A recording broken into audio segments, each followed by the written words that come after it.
साथियों, welcome back. आप सभी लोगों का बहुत बहुत स्वागत है मेरे यूट्यूब चैनल पर। चलिए एक बार फिर हम लोग आज देखेंगे समान अध्ययन के अंतर्गत ज्योग्राफी या भूगोल की बात। जहां तक पिछले वीडियो में ज्योग्राफी में पढ़ चुके थे उससे आगे की बात करेंगे। और हम लोग को पिछले वीडियो में पढ़ा गया था कि भारत का जो प्राकृतिक विभाग है उसमें तीसरा विभाग जो तटीय मैदान और द्वीप समूह, उसमें तटीय मैदान का एक पार्ट पढ़ चुके थे, पूर्वी तटीय मैदान। आज मैं बात करूंगा पश्चिमी तटीय मैदान की।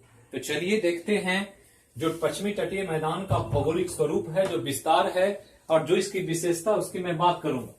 तो यहां ध्यान रखना है कि अभी तक आपको प्राकृतिक विभाग में जो बांटा गया उसमें तीसरा भाग चल रहा था और उसमें तीसरा भाग का एक सेक्शन ये हम लोग पढ़ चुके हैं जिसको पूर्वी तटीय मैदान कहा जाता है।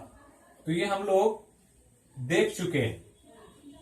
अब यहां के बाद हम लोग पढ़ने जा रहे हैं पश्चिमी तटीय मैदान। तो पश्चिमी तटीय मैदान पूर्वी तटीय मैदान का जस्ट अपोजिट है। तो प्रायद्वीपीय भारत है ये दक्षिण भारत, ये समुद्र इधर बंगाल की खाड़ी, हिंद महासागर, अरब सागर। तो ये ध्यान रखना है कि ये अरब सागर है और अरब सागर भारत के पश्चिमी तट के पश्चिम में, तो ये पश्चिमी तट है। और हमने पढ़ा था एक पर्वत को पश्चिमी तट के करीब गुजरात से लेकर केरल तक ऐसे एक पर्वत पढ़ा गया था जिसका नाम था पश्चिमी घाट पर्वत। ये हम लोग पढ़ चुके हैं। ये पश्चिमी घाट पर्वत है। तो पूर्वी घाट पर्वत, पश्चिमी घाट पर्वत पढ़ चुके हैं। अब ये पश्चिमी घाट पर्वत से पश्चिम, और ये तट है पश्चिम का, तो पश्चिमी तट, और इसकी शुरुआत यही पट्टी के रूप में उत्तर से दक्षिण की तरफ पश्चिमी तटीय मैदान का विस्तार है। जो विस्तार शुरू होता है गुजरात से, जो लगभग यहां से चल करके ये इस प्रकार से ये ऐसे आया हुआ एक मैदान है। तो इसी मैदान को यहां ध्यान रखना है कि यहां से शुरू हुआ ये, और यही जो पार्ट है इसको हम ब्लू से दिखाते हैं ताकि आपको समझने में आसानी हो। तो ये ब्लू वाला पार्ट गुजरात वाला जो है ये जो तट है, और तट के किनारे किनारे, पश्चिमी तट के किनारे किनारे जो ये मैदानी क्षेत्र है, इसी का नाम पश्चिमी तटीय मैदान। तो ये ध्यान रखना है, ये जो क्षेत्र दिखाया गया है यही पश्चिमी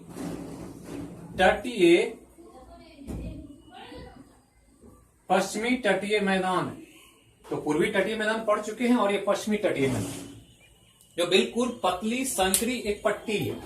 कारण क्या है कि इधर समुद्र का जलमग्न एरिया, इधर पर्वत है तो ज्यादा चौड़ाई नहीं है, ये एक संकरा मैदान है। जब पूर्वी तटीय मैदान और पश्चिमी तटीय मैदान को देखते हैं तो ये थोड़ा चौड़ाई ज्यादा है, यहाँ चौड़ाई कम है। उत्तर से दक्षिण की तरफ फैला हुआ ये भी है, उत्तर से दक्षिण की तरफ फैला हुआ ये भी है। तो ध्यान रखना है कि जब हम पश्चिमी तटीय मैदान की बात करते हैं तो ध्यान देना है कि यह उत्तर से दक्षिण की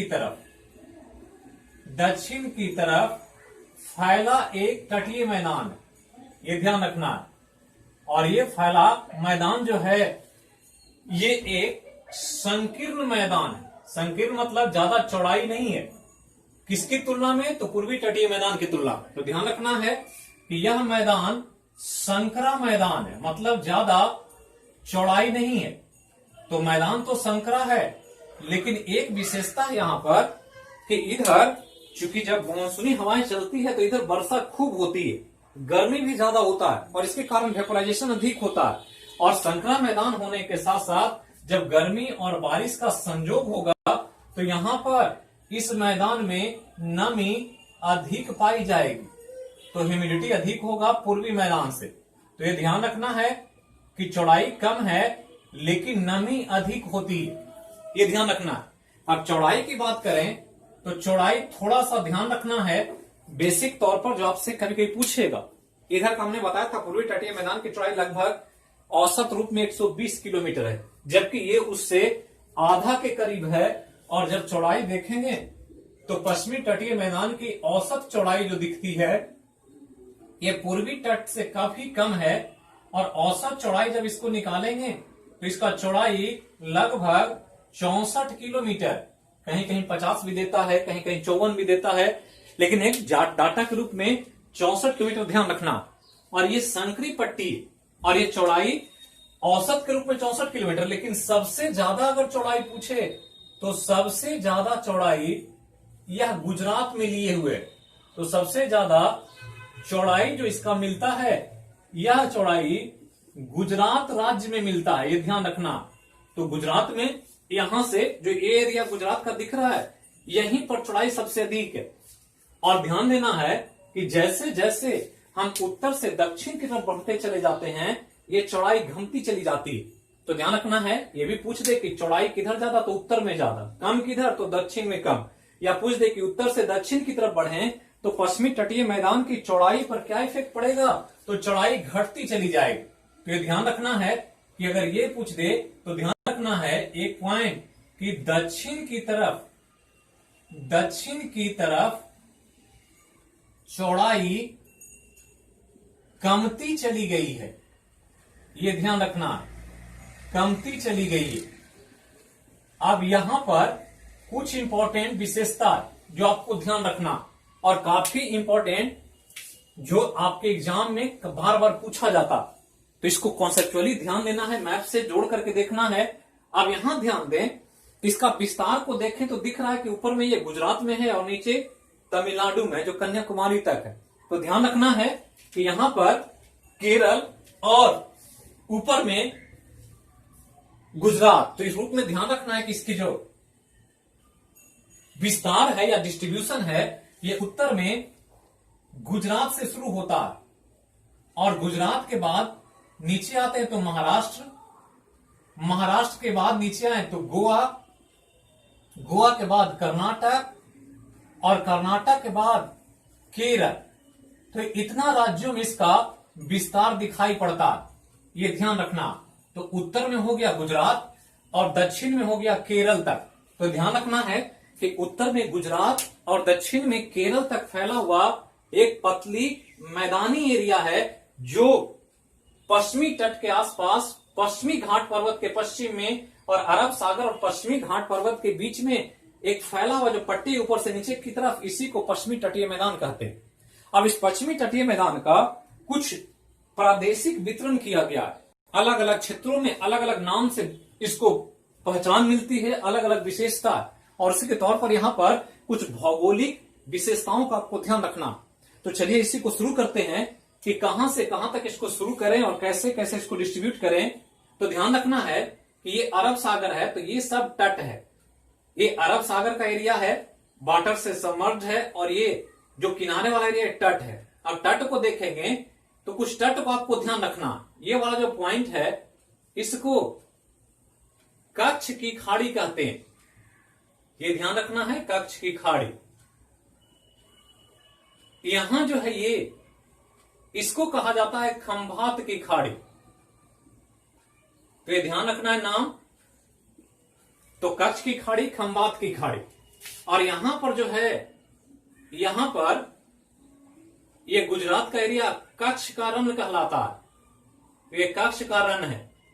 और कच्छ का रण बहुत इंपॉर्टेंट है इसलिए कि यहां पर भारत में एक अभयारण्य है और उस अभयारण्य के बारे में अक्सर पूछता है, जिसको जंगली गधा अभयारण्य कहते हैं। तो ये ध्यान रखना है, जंगली गधा अभयारण्य को कभी कभी पूछा एग्जाम में जनरल मैथ्स के तौर पर, तो कच्छ के रण में है और ये एकमात्र जंगली गधा अभयारण्य है भारत में जहां पर गधे को डेवलप करने का, उसको अभयारण्य के तौर पर संरक्षण करने का काम किया जाता है, क्योंकि इसका काफी इंपॉर्टेंस है सामरिक दृष्टिकोण से युद्ध के मैदान में। तो इन गधों के लिए यहां पर एक अभयारण्य का निर्माण कराया गया है, तो कच्छ के रण में। अब चलते हैं और इसको बांटे अगर तटों को, तो इस तट को कई रूप में बांटा गया, और इसको जब देखेंगे तो ध्यान रखना है कि 2-3 लोकेशन है। पहला तो ये गुजरात है, यहां पर आएंगे, गुजरात से नीचे महाराष्ट्र है, और महाराष्ट्र में अगर यहां दे दें तो ये जो है ये मुंबई है, ये ध्यान रखना है, ये मुंबई है। मुंबई के नीचे आ जाएं तो ये गोवा है, और गोवा से नीचे आ जाएं तो यहां ये कन्याकुमारी, जो हमने पहले भी पढ़ा है, केप केमोरिन, कुमारी अंतरीप, सब के बारे में चर्चा हुआ। तो ये सब लोकेशन को ध्यान रखना कि ये गुजरात का एरिया, ये मुंबई, ये गोवा, ये कन्याकुमारी। और जब इसको आप इन लोकेशन के आधार पर बांटेंगे तो ये वाला जो विस्तार है यहां से यहां तक, मतलब ये वाला पार्ट अगर डिस्ट्रीब्यूट करें तो गुजरात का यहां से लेकर मुंबई तक, ये वाला जो पार्ट है, जो तट है, ये क्योंकि इधर समुद्र है तो समुद्र के किनारे तट होता है, तो तट जो है इसको एक नाम दिया गया जिसे कठियावाड़ तट कहते। ये ध्यान रखना, तो एग्जाम में पूछता भी है कि गुजरात का जो तटवर्ती एरिया है उस तट को कहते क्या है, तो कठियावाड़ तट। मुख्य विस्तार गुजरात में ही है, कुछ महाराष्ट्र में है, मुंबई तक। अब मुंबई से अगर गोवा की बात करें तो ये वाला जो तट है, ये मुंबई से गोवा, ये एक अलग तट है और इसका नाम कोंकण तट है। ये ध्यान रखना है, कोंकण तट। जबकि गोवा से लेकर नीचे आ जाए कन्याकुमारी तक, तो ये वाला जो लोकेशन है इसको मालाबार तट कहा जाता है। तो इस रूप में आपको इन लोकेशन को ध्यान रखना कि कोंकण तट कौन है, मालाबार तट कौन है, कठियावाड़ तट कौन है, कहां से कहां इसका विस्तार है। तो ध्यान रखना है, गोवा से कन्याकुमारी तक, मुंबई से गोवा तक और गुजरात से लेकर मुंबई तक, जो ये संपूर्ण तट है इसको कठियावाड़ तट के रूप में याद करते हैं। ये ध्यान रखना है।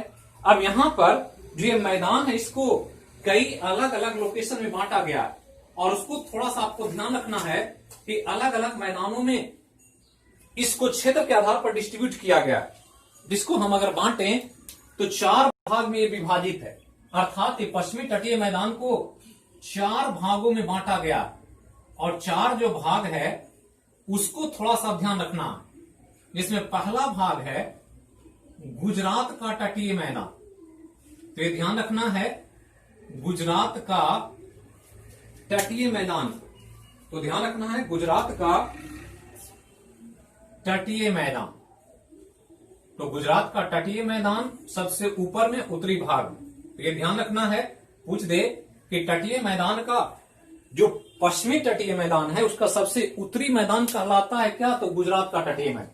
अब गुजरात के तटीय मैदान को कच्छ का मैदान, सौराष्ट्र का मैदान के रूप में इसको देखते हैं। तो ये ध्यान रखना है, इसको कहीं कहीं कच्छ का मैदान भी कहा जाता है, कच्छ का मैदान,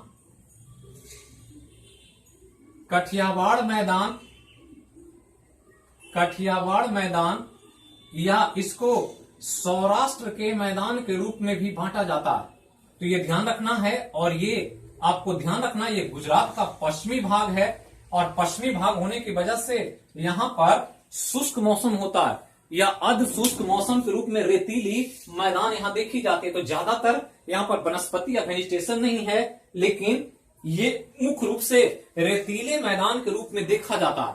अब यहां ध्यान रखना है, कच्छ के मैदान के बाद दूसरा जो मैदान है उसको कोंकण का तटीय मैदान कहते हैं। तो कोंकण का तटीय मैदान, तो ये एक इंपॉर्टेंट मैदान है जिसको आपको ध्यान रखना। और कोंकण का तटीय मैदान का विस्तार मुख्य रूप से 2 राज्य में दिखाई पड़ता है, एक है महाराष्ट्र और दूसरा गोवा। आपको एक चीज और बता दूं कि कोंकण तटीय मैदान का जो नाम है वो गोवा की एक भाषा के नाम पर, क्योंकि आपको पता होगा कि गोवा की मुख्य भाषा जो है वो कोंकण भाषा है और कोंकण भाषा गोवा में बोली जाती है। तो इसी के चलते ये ध्यान रखना है कि कोंकण तट का नामकरण किया गया और इसी के चलते इन तटवर्ती क्षेत्रों में जो दुर्गम है, टूटा फूटा एरिया है, नदियां बहती है और इसके कारण से यहां पर ध्यान देना है कि इस कोंकण क्षेत्र के कारण इसका नाम कोंकण तटीय मैदान के रूप में देखा जाता। और कोंकण जो भाषा है ये इसी के आधार पर इन क्षेत्रों में जो भी काम होता है वो कोंकण के नाम से होता। और ध्यान रखना है कि यहाँ सरकार ने एक काम किया जिसको कोंकण रेलवे कहते हैं और कोंकण रेलवे भारतीय रेल द्वारा विकसित एक दुर्गम क्षेत्र में रेलवे का एक इंपॉर्टेंट लोकेशन है और इस स्थिति में रेलवे का विकास कर देना एक बड़ा इंपॉर्टेंट काम है जिसको ध्यान रखना।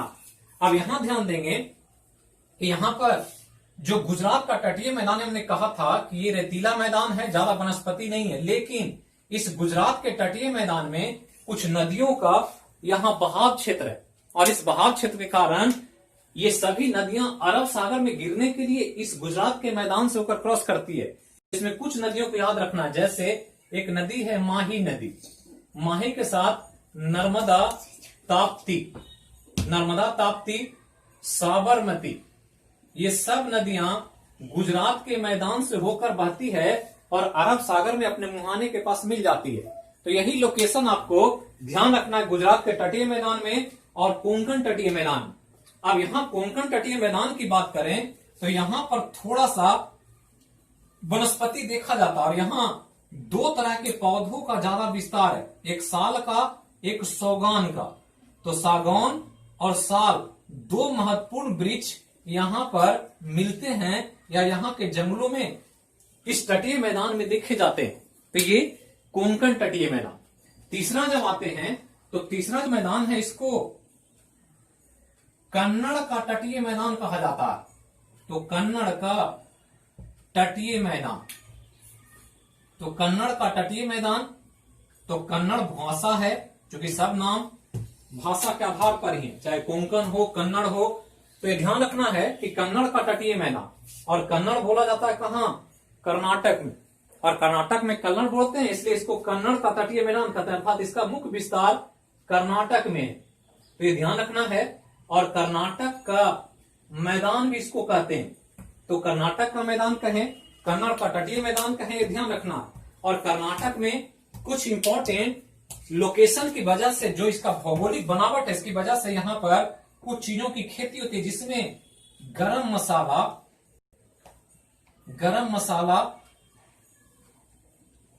आम, सुपारी तथा नारियल की खेती की जाती है। तो ये ध्यान रखना है कि इन सबों का यहां पर कुछ कृषि कार्य होता है, और जिसके कारण कन्नड़ का मैदान कुछ इंपॉर्टेंट मामले में आर्थिक दृष्टिकोण से ये महत्वपूर्ण है, जो आपको याद रखना है। तो ये कन्नड़ का मैदान।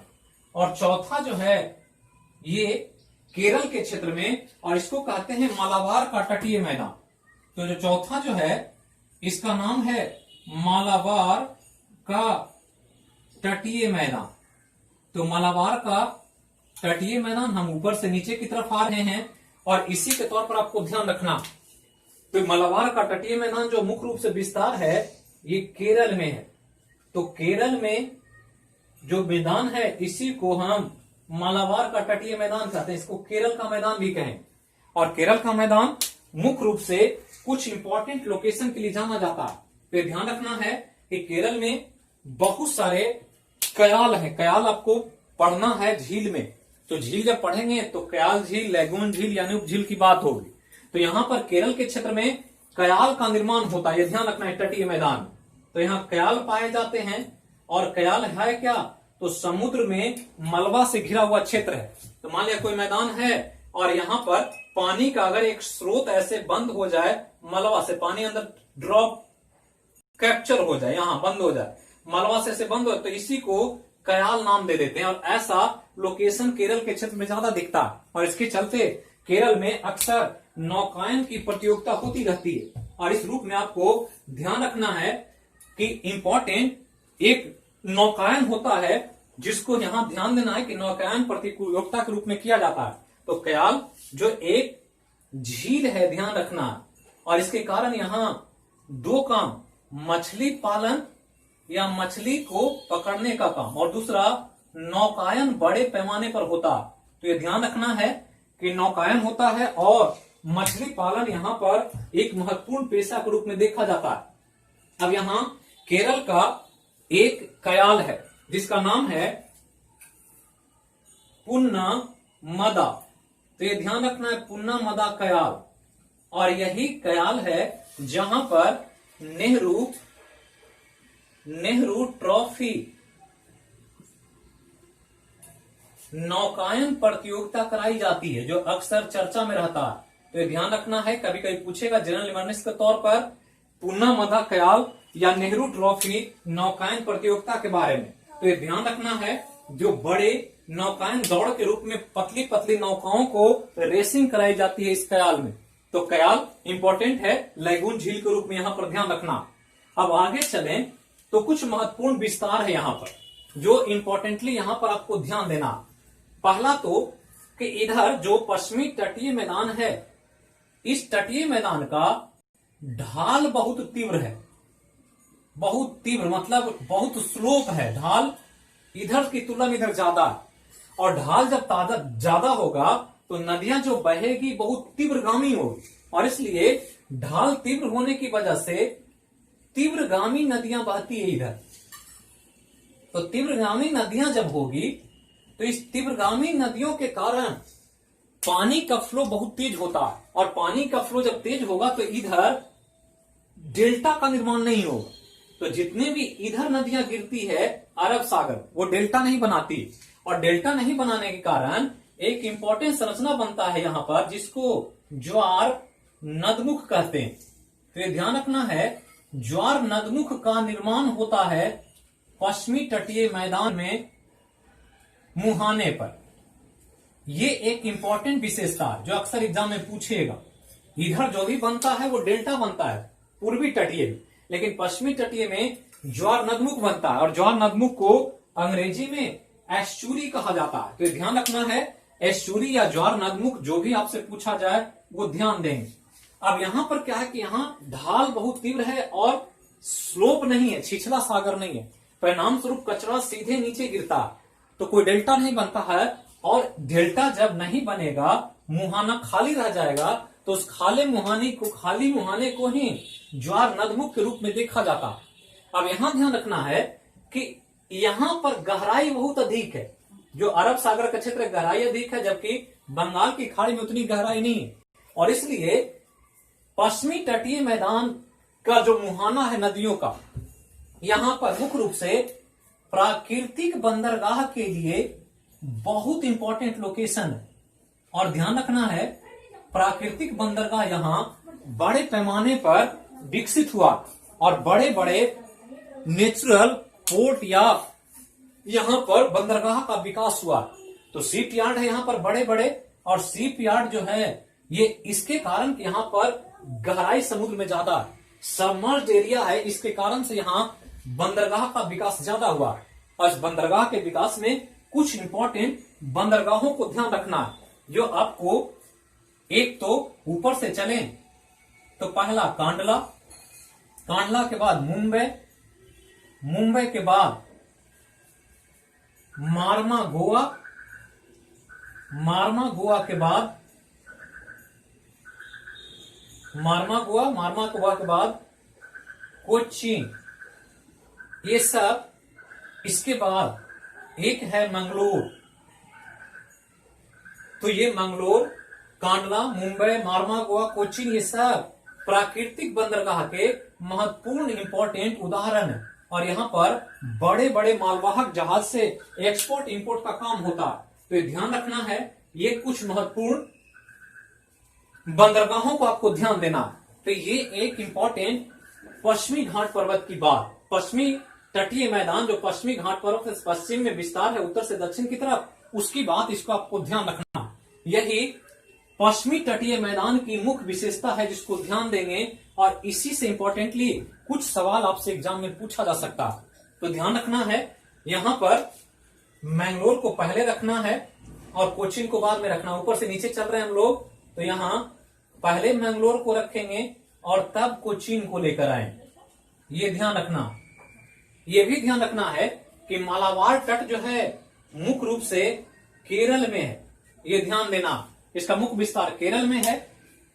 तो सब तटों को याद रखना है, गुजरात का तट कठियावाड़ तट, गुजरात से मुंबई का तट जो है कठियावाड़ तट, मुंबई से गोवा कोंकण तट, और गोवा से लेकर कन्याकुमारी तक मालाबार तट।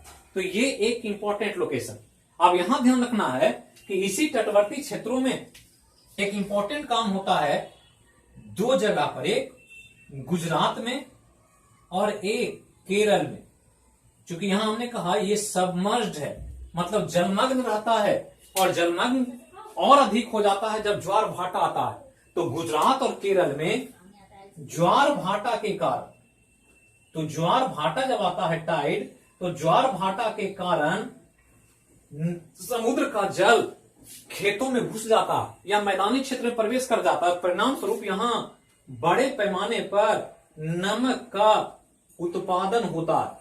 तो ये ध्यान रखना है, कभी पूछे कि नमक का उत्पादन केरल और गुजरात में ही ज्यादा होता है, उसका वजह क्या है? तो यही वजह है कि ये तटवर्ती क्षेत्र है, तटीय मैदान का एरिया है, और यहाँ ज्वार भाटा के कारण पानी का टाइड बहुत ऊंचाई पर पहुंचता है और मैदानी क्षेत्र में प्रवेश कर जाता है, और परिणाम स्वरूप यहाँ पर पानी के वेपोराइजेशन हो जाने से नमक का बड़े बड़े ढेर बन जाते हैं, और उसी नमक से, उस ढेर से नमक को शुद्धिकरण करके नमक का प्रोडक्शन या उत्पादन किया जाता। तो यही कुछ विशेषता आपको पश्चिमी तटीय मैदान में ध्यान रखना, जो गुजरात से शुरू होकर केरल तक फैला हुआ एक पतली पट्टी के रूप में सारा विशेषता ध्यान रखना है। सबसे अधिक चौड़ाई कहाँ है, किन किन राज्यों में विस्तार है, कैसे कैसे बंटवारा किया गया है, और ये प्राकृतिक बंदरगाह का इंपॉर्टेंट एक लोकेशन है, जिसके कारण ये व्यापारिक दृष्टिकोण से बहुत महत्वपूर्ण है।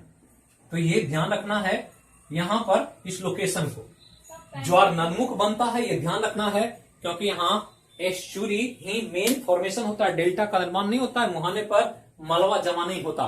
तो ये पश्चिमी तटीय मैदान की बात।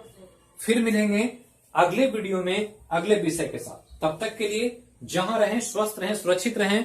चैनल को जरूर सब्सक्राइब करें, वीडियो को लाइक करें, ज्यादा से ज्यादा को शेयर करें। फिर मिले हैं, थैंक यू।